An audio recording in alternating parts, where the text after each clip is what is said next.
तो उन्होंने संपूर्ण मूर्तियों में कन्हैया की मूर्ति को पसंद किया और कन्हैया की मूर्ति को बिना देखे बिना भोग लगाए को भोजन प्रसाद नहीं ग्रहण किया।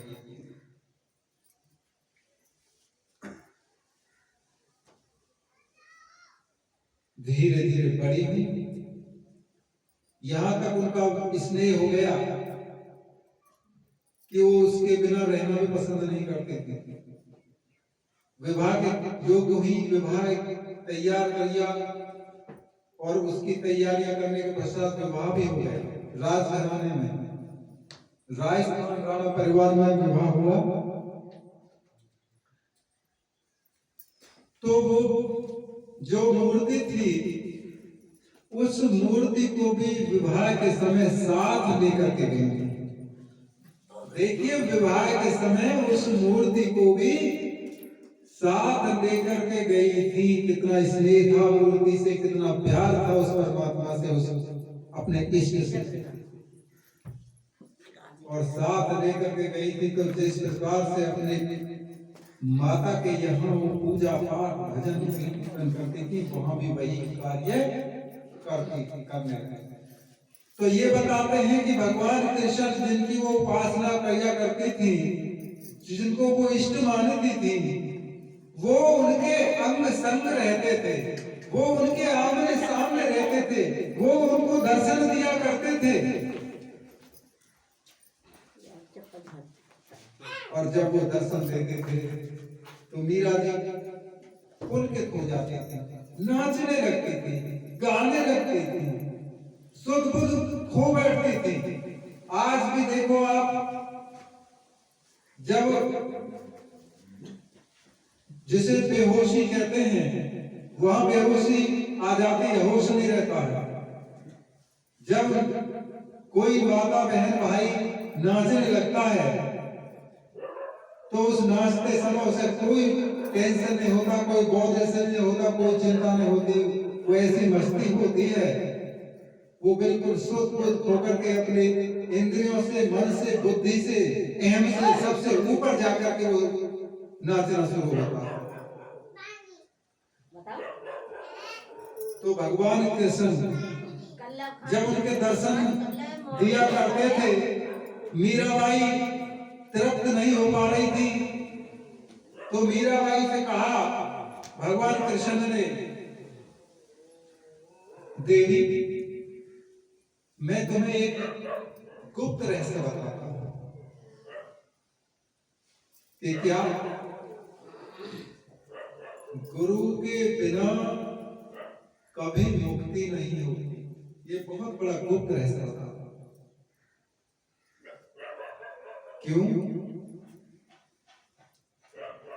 तीन लोक के नायका गुरु आगे आ गई, जो कृष्ण भगवान, भोलेनाथ, विष्णु, शिव, शंकर, ब्रह्मा, जितने भी देवी देवता हुए संसार में होते हैं, कोई बिना गुरु का नहीं होता। कृष्ण जी ने कहा कि मैंने भी बेटी गुरु का उपदेश लिया है, मैं भी गुरु मंत्र लिए हुए हूं, मैंने भी सिमरन भजन ध्यान किए हैं, क्योंकि उनके गुरुदेव संदीपन थे, संदीपन ऋषि। ये भगवान कृष्ण ने उनको गुरु धारण किया। तो मीरा जी ने जब ये शब्द सुना तो मीरा जी पर बहुत जोर से पड़ा और मीरा जी कहने लगी, तो प्रभु मैं कहाँ जाऊं, किसको गुरु मानूं, आप मेरा मार्गदर्शन कीजिए। तब मीरा जी से कहा था भगवान कृष्ण ने, बेटी यहां से इतनी दूरी पर एक भक्त है जो गुरु के योग्य है, जिसका नाम रविदास है, और जो जाति में है, और उसका कार्य क्या है, उसका कार्य है जूते चप्पल बना करके, गांठ करके, तैयार करके बेचना और ठीक करना, ये काम करते हैं। मीरा जी ने कहा, प्रभु जैसा आप आदेश करेंगे मैं तो वैसे ही करूंगा, मैं तो आपकी सेविका हूं, आपके आदेश का पालन करूंगा और मैं आदेश का पालन ठुकरा भी नहीं सकता। तो मीरा जी आदेश पाकर के रोने लगी और कहने लगी, प्रभु यदि मैं मीरा जी और मैं रवि जी के पास जाती हूँ, रविदास जी के पास जाती हूँ, तो आप मेरा साथ तो नहीं छोड़ दोगे? तो कृष्ण जी देखिए, हमारा इतिहास ऐसा बताता है कि मुस्कुराने लगे, हंसने लगे और कहने लगे, मीरा ऐसा कोई देवता नहीं, ऐसी कोई देवी नहीं, ऐसा कोई सत्ता नहीं, ऐसी कोई शक्ति नहीं, अर्थात वो परमपिता परमेश्वर सत्पुरुष भी नहीं जो तेरे शरीर से बाहर हो। तू तो त्यागने की बात कहती है हमको, हम तो तेरे अंदर हर समय हम बल रहते हैं और हमेशा रहेंगे। मेरा बहुत प्रसन्न हुई, बड़ी खुशी थी। और उसके बाद देखिए सीधी रविदास जी के पास जा पहुंची और रविदास जी से जाकर के मीरा जी ने उपदेश लिया। मीरा जी ने जो उपदेश लेकर के सिमरन में, भजन में, ध्यान में, सत्संग में लग जाती है और जैसे जैसे मीरा के साथ गुरु से जुड़ना शुरू हो जाता है, वैसे वैसे ही उस पर चारों तरफ से परेशानियां मंडराना शुरू कर देती हैं। लोक लाज की परेशानी, महिला होने की परेशानी, राजा की परेशानी, देवर की परेशानी, पति की परेशानी, ये सब कुछ होने लगा। लेकिन जब भी थोड़े समय बाद ही उसके पति का देहांत, ज्यादा समय मीरा जी नहीं रही थी, विवाहित थोड़े समय ही रही, और जब देहांत हो गया तो परिवार वाले फिर तो और भी ज्यादा आक्रोश हो गए। क्यों? कि इसने तो हमारे बेटे को खा लिया। ससुर भी कहने लगा, देवर कहने लगा हमारे भाई को खा गई, माँ कहने लगी हमारे बेटे को खा गई। इस तरह से उस पर लांछन लगना शुरू हो जाता है। लेकिन मीरा इतना होने के बाद भी अपने पद से टिकती नहीं, क्योंकि उसके साथ में वो परमात्मा था, वो मालिक था, वो सत्य था और वो कृष्ण भी था, जिस कृष्ण भगवान ने अपना आधार दिया। तो मीरा जी ने घर से निकालने का प्रयास, मारने का प्रयास, न जाने कितने प्रयास किए गए और अंतिम क्या हुआ आप इतिहास को तो सभी जानते हैं भाई बहन। अंतिम में मीरा जी वहां से निकाल दी गई। निकालने के बाद में काशी नगरी में पहुंच जाती हैं और काशी नगरी में उसके गुरुदेव भी थे। होता क्या है कि उस पीरियड में जब वहां पर रहती थी मीरा, तब उस ससुर को कोढ़ हो गया। कोढ़ को, परेशानी को ठीक करने के लिए चारों तरफ वो उसका जो ससुर था घूमने लगा, अपने सैनिकों को भेजने लगा, किसी वैद्य को लाओ, हकीम को लाओ। कोई वैद्य मिला, हकीम मिला, कितने ही मिले, राजा के लिए तो बहुत प्राप्त हो जाते थे, लेकिन उसका कोढ़ किसी से ठीक नहीं हुआ। और जब कोढ़ ठीक नहीं हुआ मीरा जी का, वो मीरा जी के ससुर का, तो आखिर काशी पहुंच गए रविदास जी के पास। और रविदास जी के पास जब वो पहुंचे तो रविदास जी ने पूछा, राजन आपका आने का क्या कारण है? कहने लगे रविदास न कहते थे, न भक्त कहते थे, न संत कहते थे, उनको तो रवि कहा जाता था। अरे रवि क्या बताएं, हम बहुत परेशान हैं और हमारा एक कोढ़ हमें जीने नहीं दे रहा है। हम इस कोढ़ को दूर कराना चाहते हैं, कोई वैद्य कामयाब नहीं हो पा रहा है, हम करें तो क्या करें? संत बड़े करुणा में होते हैं, बड़े दयालु होते हैं, कठोर भी होते हैं, लेकिन करुणा में होते हैं। उसके अंदर दया आई तो रविदास जी के अंदर जब दया उमर पड़ी तो रविदास जी ने उसके ससुर से कहा, चिंता करने की कोई बात नहीं है, आपका कोढ़ दूर हो जाए, परंतु एक ऐसी नारी चाहिए जो सती हो, आपका कोढ़ पल भर में ठीक हो जाएगा। तो वो कहने लगे, मैं उस नारी को कहां से ढूंढूंगा महाराज? मैं उस नारी को कहां से ढूंढूंगा? वापस भेज दिया। नारी तलाश की गई, लेकिन उसको क्या परख है कि कौन सती है? लौट करके तुरंत फिर जाकर के वहीं पहुंच गए। अब तक तो उन्होंने रवि कहा था, अब तक जाकर के रविदास कहने लगे। रविदास जी हमें पता नहीं कोई ऐसी नारी पवित्र है, हमें क्या मालूम, आप ही कोई बता दीजिए। तो रविदास जी ने कहा कि आपके ही परिवार में एक ऐसी नारी है कि आपको तलाश करने की कोई जरूरत नहीं, आपके ही राजघराने में है कि महाराज के हमारे राजघराने में कौन है मुझे तो पता नहीं। तो तब उस रविदास गुरुदेव ने कहा था, अरे राजन तुम भूल बैठे हो, तुम पूरा परिवार भूल बैठे हो। जिसको तुमने सजाएं दी, जिसको तुमने यातनाएं दी, तुमने उसको पूरी तरह से घर से निकाल करके राज से बाहर कर दिया, वही नारी, वही तुम्हारी बेटी, वही तुम्हारी पुत्र की बहू मीरा, तुम्हारी सती नारी। जब मीरा के लिए ये कहा गया था कि तुम्हारी बेटी सती नारी है, तो ससुर की आंखों में आंसू आने लगे और ससुर हाथ जोड़कर खड़ा हो गया, तो महाराज मुझे नहीं पता था। मीरा को बुलाया गया, मीरा को सामने पेश किया गया। मीरा ने कहा, पिताजी मुझे बताइए क्या क्या है? गुरु से कहा, मीरा मुझे पिताजी बताइए मेरे लिए किस लिए आपने मुझे बुलाया, आप सेवा बताइए। बेटी एक सेवा है तेरे लिए। क्या? यहां से वो सामने जो अमृत कुंड है वहां से यहां तक मैं धागा बांधूंगा, जिसे सूत का धागा कहते हैं, बिंदिया का धागा बांधूंगा। और आज तेरी परीक्षा का दिन है बेटी, तुझे वहां से अमृत कुंड से कलश लेकर के जल भर के इस सूत के धागे के ऊपर कर चल के आना है मेरे पास। ये काम तुझे आज करना है। मीरा हाथ जोड़कर गिड़गिड़ाने, मीरा के आंखों में आंसू आने लगे। गुरुजी ये तो मैंने कभी ऐसा काम किया, मैंने ऐसा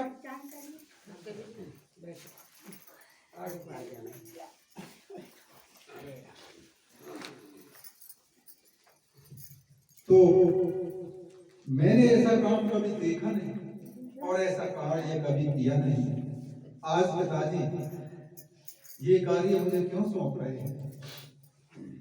उन्होंने कहा, बेटी आज तेरी इज्जत का सवाल है, आज मेरी इज्जत का सवाल है, मेरी लाज का सवाल है, तेरी लाज का सवाल है, और तेरे सब की आज परीक्षा होगी। बिंदिया का धागा मंगा लिया गया, ससुर को अपने पास बैठा लिया गया। मीरा के जो ससुर थे गुरुदेव ने अपने पास बैठा लिया, धागा बांध दिया जाता है, कलश हाथ में ला करके दे दिया गया। पूरी काशी नगरी चारों तरफ से एकत्रित हो गई थी देखने के लिए कि आज मीरा की परीक्षा है, चलो हम भी देखेंगे आज मीरा की परीक्षा, हम भी देखेंगे। पूरा नगर इकट्ठा हो गया था और वो कलश लेकर के अमृत कुंड के लिए प्रस्थान करती है और गुरु की तरफ देख लेती है, चली जाती है, देख लेती है, आगे बढ़ती जाती है। मीरा जाकर के गुरु को प्रणाम किया मीरा, और गुरु को प्रणाम करके कलश अमृत कुंड में से डुबो करके भर लिया जाता है और उस कलश को लेकर के मीरा अपने सर पर रख लेती है। और जब सर पर रख लेती है मीरा उस कलश को, तो कांपने लगती, घबराने लगती, डगमगाने लगती। गुरुदेव देख रहे हैं वहीं से बैठे बैठे, आज मेरी बेटी धैर्य तोड़ बैठी है, विश्वास खो बैठी है, घबरा रही है, डर रही है, कैसे इस पर खड़ी होंगी। तो देखिए गुरुदेव वहीं से सूक्ष्म रूप में दूसरा रूप धारण करके सूक्ष्म रूप से मीरा के सामने जाकर वहां भी बैठे हैं और वहां भी पहुंचे। बेटी क्या बात है? गुरुजी मेरी हिम्मत नहीं पड़ती, मैं इस पर कैसे अपने वजन को साधूंगी। गुरुजी बोले बेटी चिंता ना कर, हर तरह से मैं तेरे साथ हूँ। आप उंगली पकड़ लेते हैं गुरुजी, बिंदिया के धागे पर गुरुजी ने पैर रखा, खड़े हो गए, आ बेटी इस पर चढ़ जा। बिंदिया के धागे पर गुरुजी के साथ मीरा कलश लेकर के चढ़ जाती है। गुरुदेव आगे आगे कलश लेकर के चलते रहते हैं और वो पीछे पीछे चलती रहती है। कलश मीरा के सर पर था और धीरे धीरे धीरे धीरे चलते रहते हैं। सारी नगरी उस दृश्य को देख रही थी, लेकिन उसमें मात्र मीरा ही देख पा रही थी, गुरु किसी को दृष्टिपात नहीं हो पा रहे थे। किसी भाई बहन को गुरु नहीं दिख रहे थे, केवल मीरा ही दिख रही थी। कलश को लेकर के धीरे धीरे धीरे धीरे धीरे धीरे गुरुदेव के पास आ जाती है। गुरुदेव के चरणों में कलश रख के शीश झुकाया और कहा, गुरुदेव आप मुझे आज्ञा दीजिए, अब मैं क्या करूं? बेटी करना क्या है, इस कलश को उठा और उठा करके, ये कौन है? ये तेरे ससुर हैं, इनको निला दे। कलश को लेकर के उठा करके उसके ससुर को निला दिया मीरा ने। और जब मीरा ने कलश लेकर के ससुर को निला दिया तो उस अमृत कुंड के जल से जब ससुर नहाते हैं तो उनका जो कोढ़ था वो तत्क्षण ही समाप्त होता चला जाता है। काया जैसी पहले थी ऐसी हो जाती है। और जब ऐसी हो जाती है, ससुर देखते हैं कि ये मेरी आज स्वर्ण काया बन गई पहले जैसी, खड़े होते हैं और देखिए खड़े होकर के एक साथ मीरा के चरणों में लौट जाते हैं। मीरा के चरणों में लौट गए, उधर उठे, गुरु के चरणों में लेटे।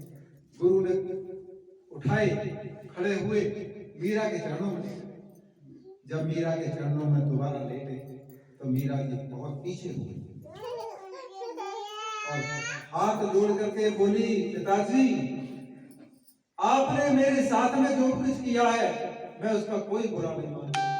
अगर मेरी जगह कोई और भी होता तो वो भी इसी तरह से दुख को, दर्द को झेलती, परेशान होती, व्याकुल होती, पीड़ित होती। आज मैं उस पीड़ा से पीड़ित हूँ, लेकिन कोई बात नहीं है, ये मेरा कोई कर्म हुआ ऐसा जिससे कि आज मेरे जीवन में इतना दुख दर्द, मेरे पति भी छोड़कर मुझे चले गए, मेरा घर भी छीन लिया, मेरा राज्य छीन लिया, मेरा खाना पहनना पीना सब छीन लिया, इससे बड़ा दुख दर्द मुझे क्या होगा। लेकिन पिताजी आज मुझे तुम पाप में मत डुबाइए। आज यदि तुमने मेरे पैर पकड़ लिए तो मुझे नरक से कोई बचा नहीं पाएगा पिताजी, क्योंकि मैं तुम्हारी पुत्र हूँ, मैं तुम्हारी बेटी हूँ, इसलिए दुनिया के अंदर कोई भी शक्ति मुझे बचा नहीं पाएगी। आप मेरे चरण न छूइए पिताजी। तो पिताजी देखिए हाँ हाँ करके टकराने लगे थे। उसके ससुर किसके आगे? उसके सत के आगे, उसके प्रेम के आगे, उस परमात्मा की भक्ति के आगे झुक गए थे ससुर। और मीरा जी ने उनके चरण पकड़े, मीरा जी ने अपना शीश लगाया चरणों पर ससुर के, फिर भी क्षमा मांगी। ऐसी होती है पवित्र नारी, ऐसी होती है सती नारी। इतनी यातना देने के बाद भी शीश लगा करके क्षमा मांगी उस राणा ने।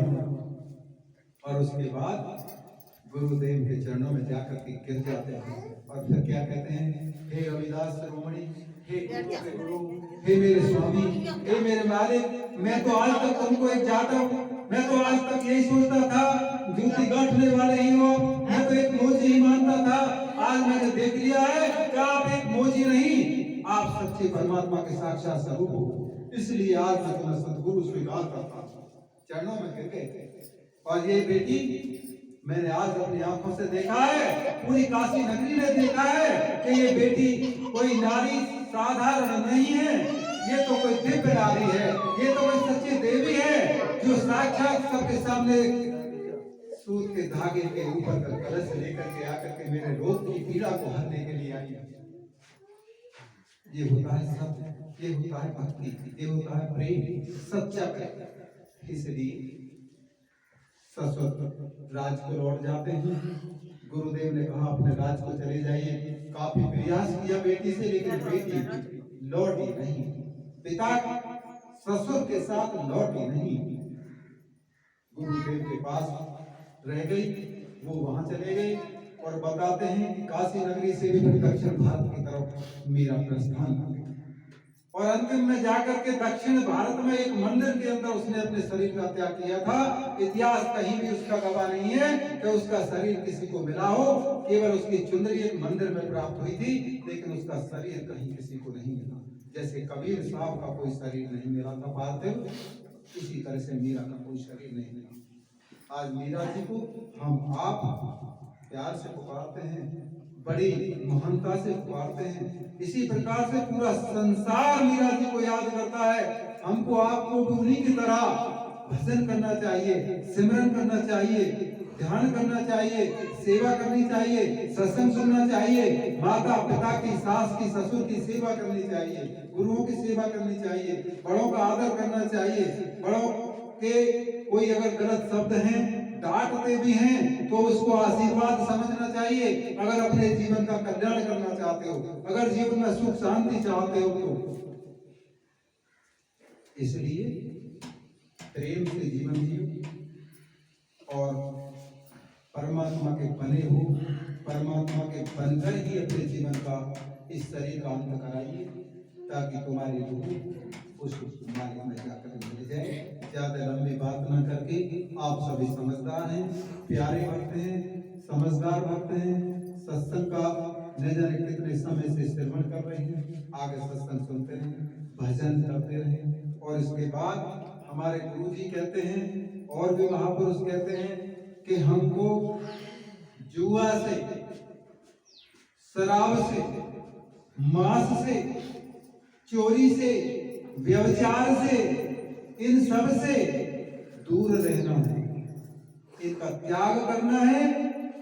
तभी हम परमात्मा के सच्चे प्रेमी बनेंगे, तभी हम भक्त बनेंगे, तभी हमारी आत्मा का उद्धार होगा और तभी हमारे जीवन का, जिसलिए शरीर हमें मालिक ने दे करके भेजा है, सार्थक होगा, सिद्ध होगा।